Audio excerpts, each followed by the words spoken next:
जिन भगतों का ये भोग लग जावे, जिन भगतों का ये भोग लग जावे, उनके तीनों ताप नसावे, उनके तीनों ताप नसावे। करोड़ तीर्थ का फल वो पावे, करोड़ तीर्थ का फल वो पावे। लाभ ये सतगुरु की वाणी का, कोई जगह पुरब ला भाग सफल हुआ।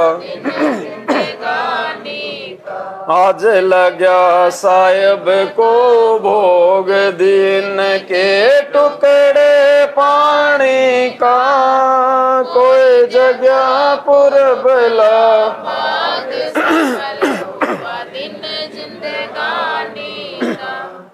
जिन भक्तों का ये भोग लग जावे, उनके तीनों आज सात संगति में ज्यादा भी नहीं तो परमात्मा के आशीर्वाद से लाखों की संख्या में भाई बहन है, लाखों की संख्या में।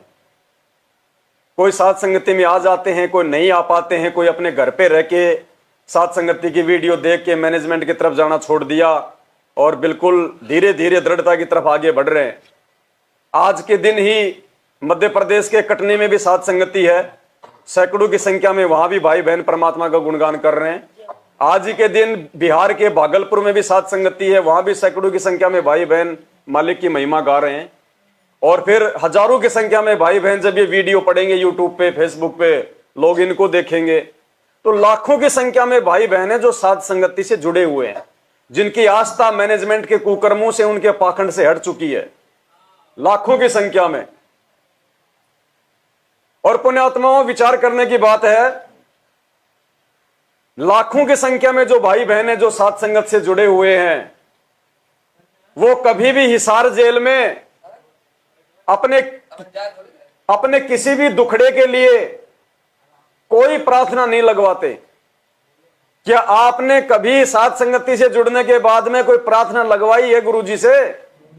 आश्रम के उन फर्जी नंबरों पे फोन किया है आपने कि गुरुजी से मेरी प्रार्थना लगा दो?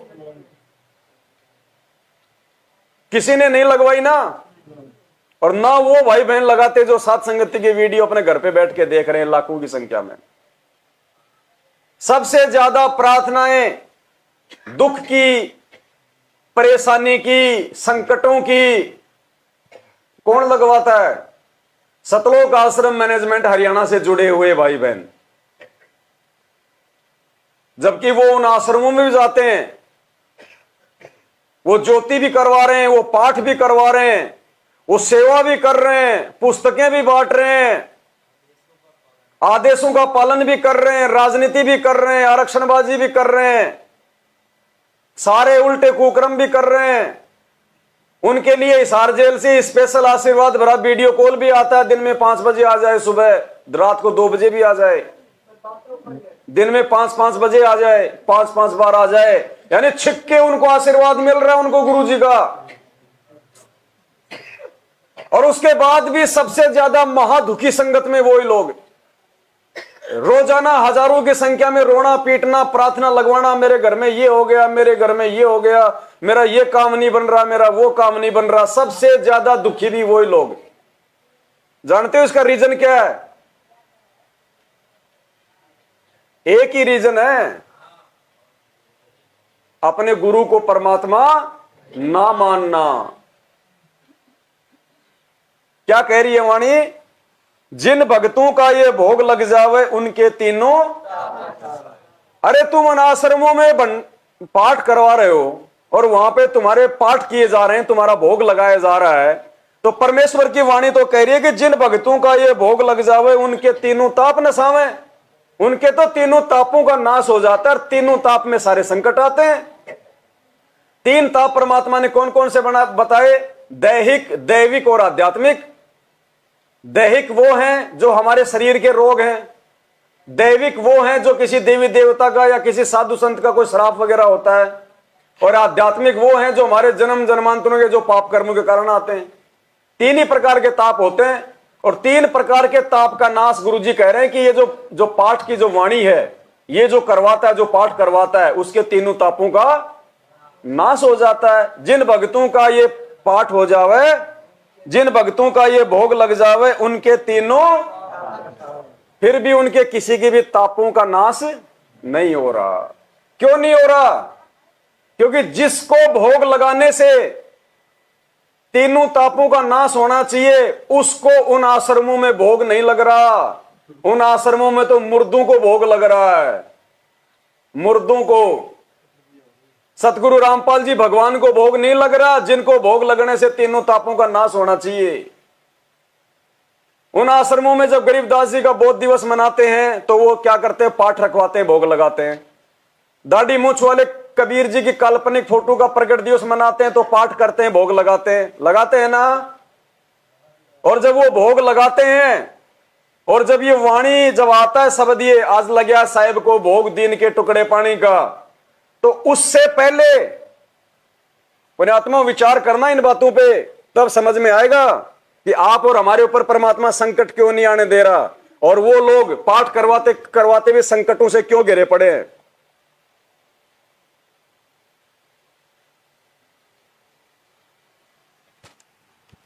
उन आश्रमों में जब पाठ होता है, जब उन आश्रमों में भोग लगाया जाता है, तो सामने दाढ़ी मूछ वाली कबीर जी की काल्पनिक फोटो होती है। उस काल्पनिक फोटो के चरणों में असली कबीर संत रामपाल जी भगवान की फोटो होती है, गरीबदास जी की फोटो होती है, स्वामी रामदेवानंद जी महाराज जी की फोटो होती है, पंडित चित्तानंद जी की फोटो होती है ना। अब जब उन आश्रमों में भोग लगाया जाता है तो भोग की जो वाणी है, जो आरती है, वो कौन गाता है? वहां पे सतगुरु रामपाल जी भगवान की आवाज में वहां पे वो वाणी चलाई जाती है, भोग की आरती 42 मिनट की। अब संत रामपाल जी भगवान की आवाज में आप अगर भोग की आरती की वाणी लगाओगे तो संत रामपाल जी तो खुद एक भगत की भूमिका कर रहे हैं, वो तो अपने गुरुदेव को भोग लगा रहे हैं। संत रामपाल जी तो अपने गुरु जी को भोग लगा रहे हैं। अरे वो लाखों की भीड़ किसको भोग लगा रही है? देखो वो वाणी संत रामपाल जी की आवाज में है, आरती संत रामपाल जी की आवाज में 42 मिनट की। और जब ये शब्द आता लग्या साहिब को भोग दीन के टुकड़े पानी का, तो संत रामपाल जी क्या प्रार्थना करते हैं एक भगत की भूमिका में? सत साहिब बंदी छोड़ कबीर परमेश्वर जी तथा उन्हीं के अवतार बंदी छोड़ गरीबदास जी महाराज तथा उन्हीं के स्वरूप पूज्य गुरुदेव स्वामी रामदेवानंद जी महाराज, आपका भोग प्रसाद तैयार है।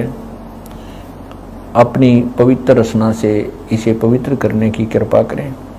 तो भोग लगाने से पहले सतगुरु रामपाल जी ने क्या प्रार्थना करी?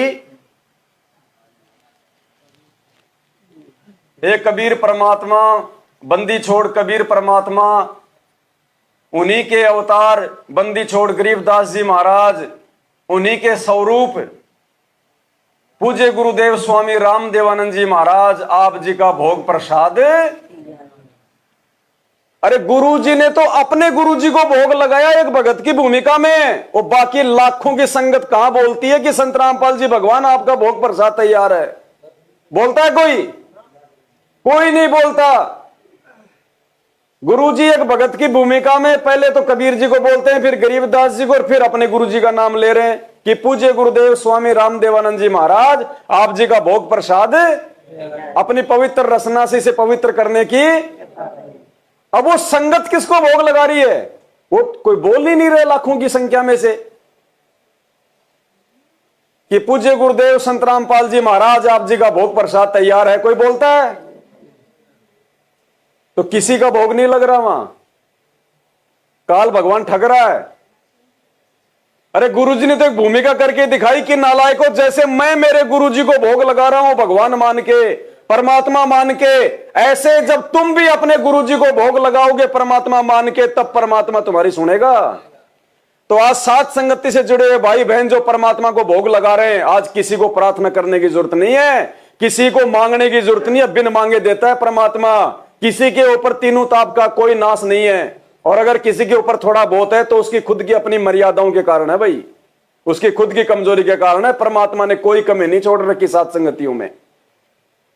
और वो लोग पाठ करवाते करवाते, ज्योति करवाते करवाते, सेवा करवाते करवाते, उनकी डांट खाते खाते, दर्शन लेते लेते, सारे काम करते करते, और फिर भी उनके ऊपर पहाड़ जैसे दुख हुए। पहाड़ जैसे दुख है उनके ऊपर। किसी के तीनों तापों का नाश नहीं हो रहा, क्योंकि कोई भी आदमी अपने गुरुदेव को वहां भोग नहीं लगा रहा। इसलिए परमेश्वर कहते हैं, जिन भक्तों का ये भोग लग जावे उनके तीनों ताप नसावे, करोड़ तीर्थ का फल वो पावे, लाभ ये सतगुरु की, उनको तो कोई लाभ नहीं मिल रहा उधर। और जिसको लाभ मिल रहा है वो चाहे भोग मत लगाओ, कोई बड़ी बात नहीं है, क्योंकि उसके पिछले पुण्य मिल रहे हैं उनको। जिन लोगों के ऊपर अभी कोई आपत्ति नहीं है, जो लोग सोच रहे हैं कि हम तो यहाँ पाठ भी करवा रहे हैं, हम तो इन आश्रमों में सेवा भी कर रहे हैं, हमारे तो कोई दुख नहीं है, आने वाले समय में जब दुखों के पहाड़ टूटेंगे तब समेटना भारी हो जाएगा। अभी तो बैटरी चल रही है, बैटरी भक्ति नहीं चल रही, सबकी मर्यादा खंडित है।